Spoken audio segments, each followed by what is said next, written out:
Hello friends, Yosef here with Secrets of the Bible. The next video you're going to watch, to view, is about 18 minutes long. I do recommend to watch it all the way. Today I would like to share about energy of shalom, peace, peace of mind, inner peace, hopefully eventually peace in the world. But before we'll continue, just a friendly reminder, subscribe to the channel, hit the bell icon so you can get notifications.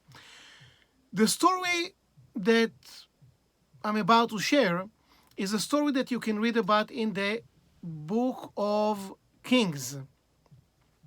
A story of Ahab, like the name of, Captain Ahab from the story, the book of Moby Dick, if you're familiar with it.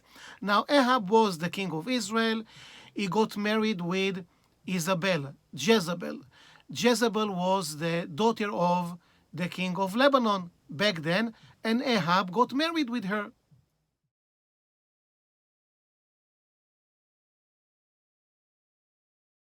The only little problem with Jezebel, is the fact that she was very much into witchcraft, into sorcery, and she was promoting idol worshipping.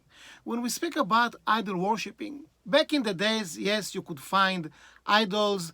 The main idol for Jezebel that she was promoting is called the Baal. But when we're talking about idol worshipping these days, we're talking about anything that is plaguing us, either spiritually, mentally, emotionally. It can be fears, it can be limitations, it can be ego, it can be self-importance, it can be anger, it can be rage, jealousy, things that are out of control within each one of us.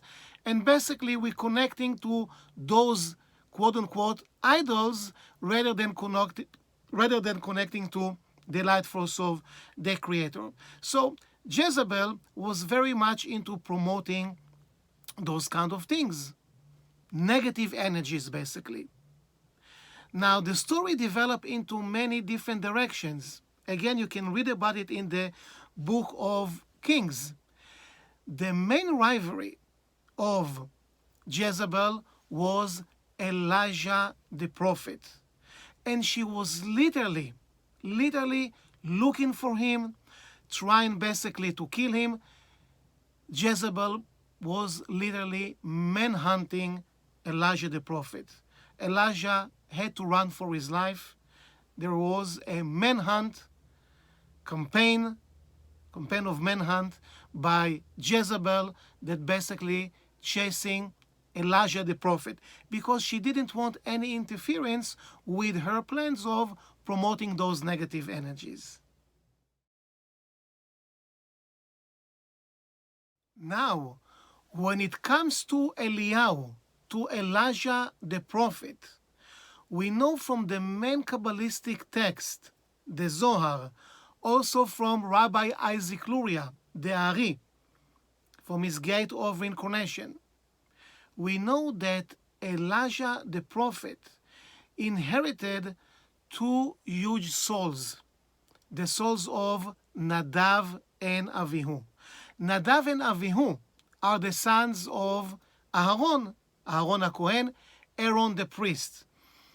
They passed away, they perished in a very dramatic way, and the souls of Nadav and Avihu, two huge, very elevated souls, their souls reincarnated into Pinchas.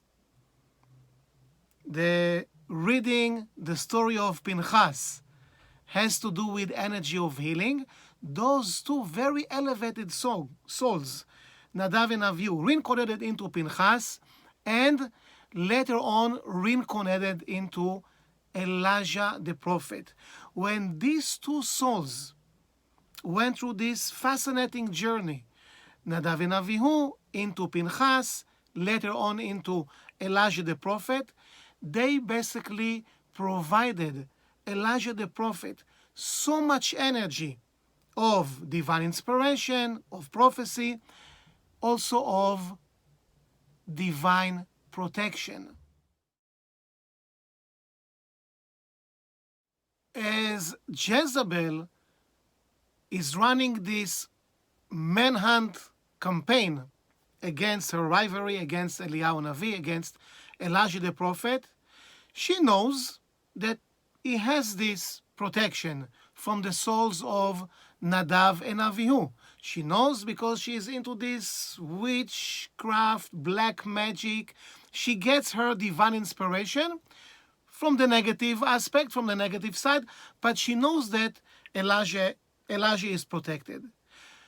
The Ari is telling us, Rabbi Isaac Luria in the Gate of Incarnation, that at a certain point in time, Jezebel felt that this protection disappears, that Elijah is actually losing. He lost the protection of Nadav and Avihu.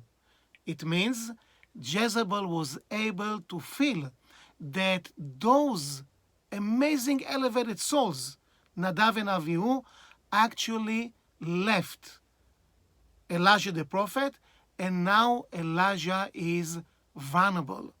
So she knows this is a time that she can actually revenge, she can actually take Elijah into captivity and eventually finish him. She feels that he's no longer having this protection of Nadav and Avihu.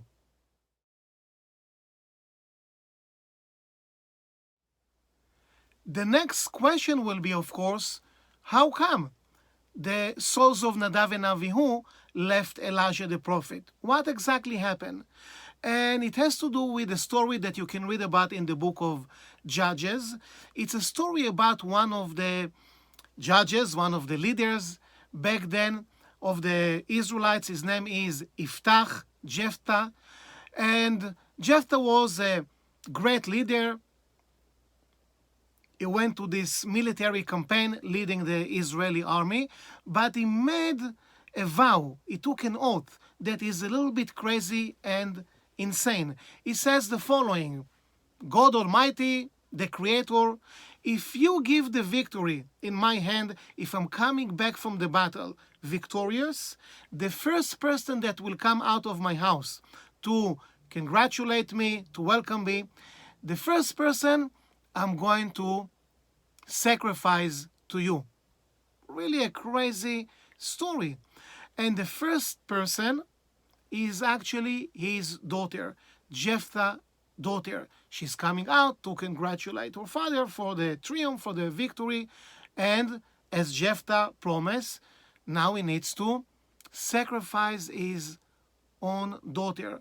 I must emphasize that from a spiritual point of view, Kabbalistic point of view, human sacrifice is something that is completely out of the question, of course. Nevertheless, it's not clear why Jephthah is making this promise. Anyway, now he's stuck. He needs to sacrifice his own daughter. And the Ari is telling us in the Gate of Reincarnation that Jephthah basically could have gone to Elijah the prophet and cancel his promise, cancel the vow, the oath that he took. But then the Ari is telling us something amazing. Jephthah, being the leader of the nation, felt so important, felt that it's not his job or role to go to the prophet, that will be of course Elijah, to cancel this promise, this vow, this oath. So there is an ego war that is being developed. So sad. Elijah the prophet, from his point of view, he says, I'm the prophet, I'm the spiritual leader. I'm not going to Jephthah to undo the mess that he created basically, with this oath, with this vow. So as you can see, Jephthah wouldn't go to Elijah the prophet, I'm the I'm the leader, and Elijah the prophet won't go to Jephthah. Meanwhile, it looks like Jephthah's daughter was basically sacrificed. But the main point here is the ego war that these two individuals had between them. The lesson is not really about Jephthah and his daughter or Elijah the prophet. We are spiritual people. We understand that the lesson is about our ego, our self-importance, and how can it destroy so many things in our lives, and how basically it can damage the peace of mind that we want in our lives. Maybe it's a spiritual cliche, self-importance, ego, being cocky a little bit, bragging, really self-importance, this kind of ego. But it's so essential to understand that it takes away so much of the peace of mind, the inner peace that we deserve and that can be shared, that can be part of our lives. All those incidents of self-importance. The story about Jephthah and Elijah the prophet is only illustrating this point of how much we deserve peace of mind, inner peace, and how much basically we take it away from ourselves by practicing, if you like, this practicing. This issue, this problem with self-importance, ego wars in our lives.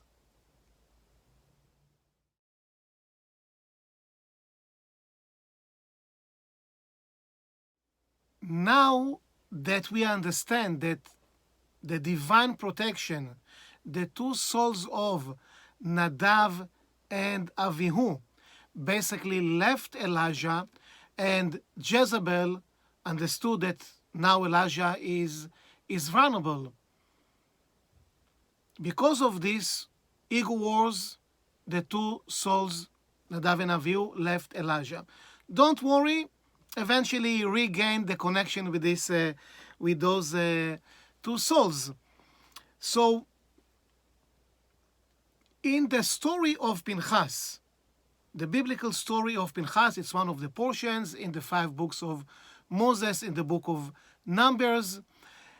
In that biblical story, there is the Hebrew word shalom. I'm sure that most of us, even if you're not talking Hebrew, you know shalom. Shalom means peace. And there is something that appears on the parchment only one time throughout the entire Torah, the 5 books of Moses. There is only one place, which is in the weekly story portion of Pinchas, where the word peace, shalom, is there. But in one of the letters, that will be the letter Vav, there is a hairline crack. It's the only place where the letter is a little bit, purposefully, a little bit damaged. There is a hairline crack in the letter Vav within the word shalom, peace.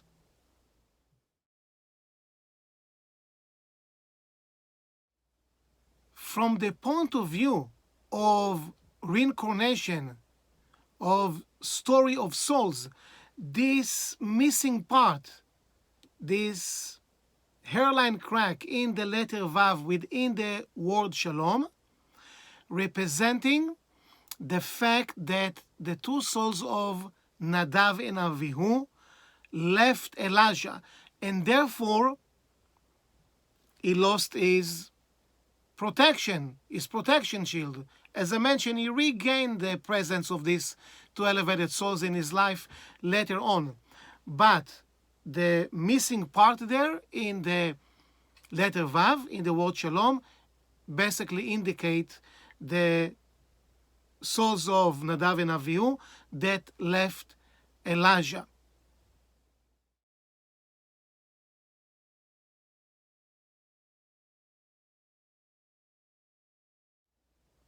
As we can see, in the most simple way, and as much as it might be a spiritual cliche, it's still very much the truth. We all want to have more inner peace, more certainty, more peace of mind. in our lives.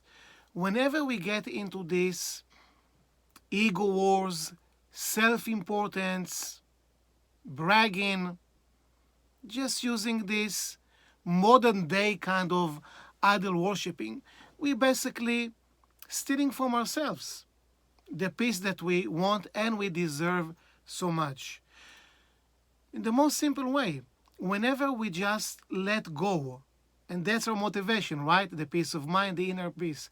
When we make a decision, maybe it won't come in one day, but at least we're developing this consciousness of better to live, let go of the desires.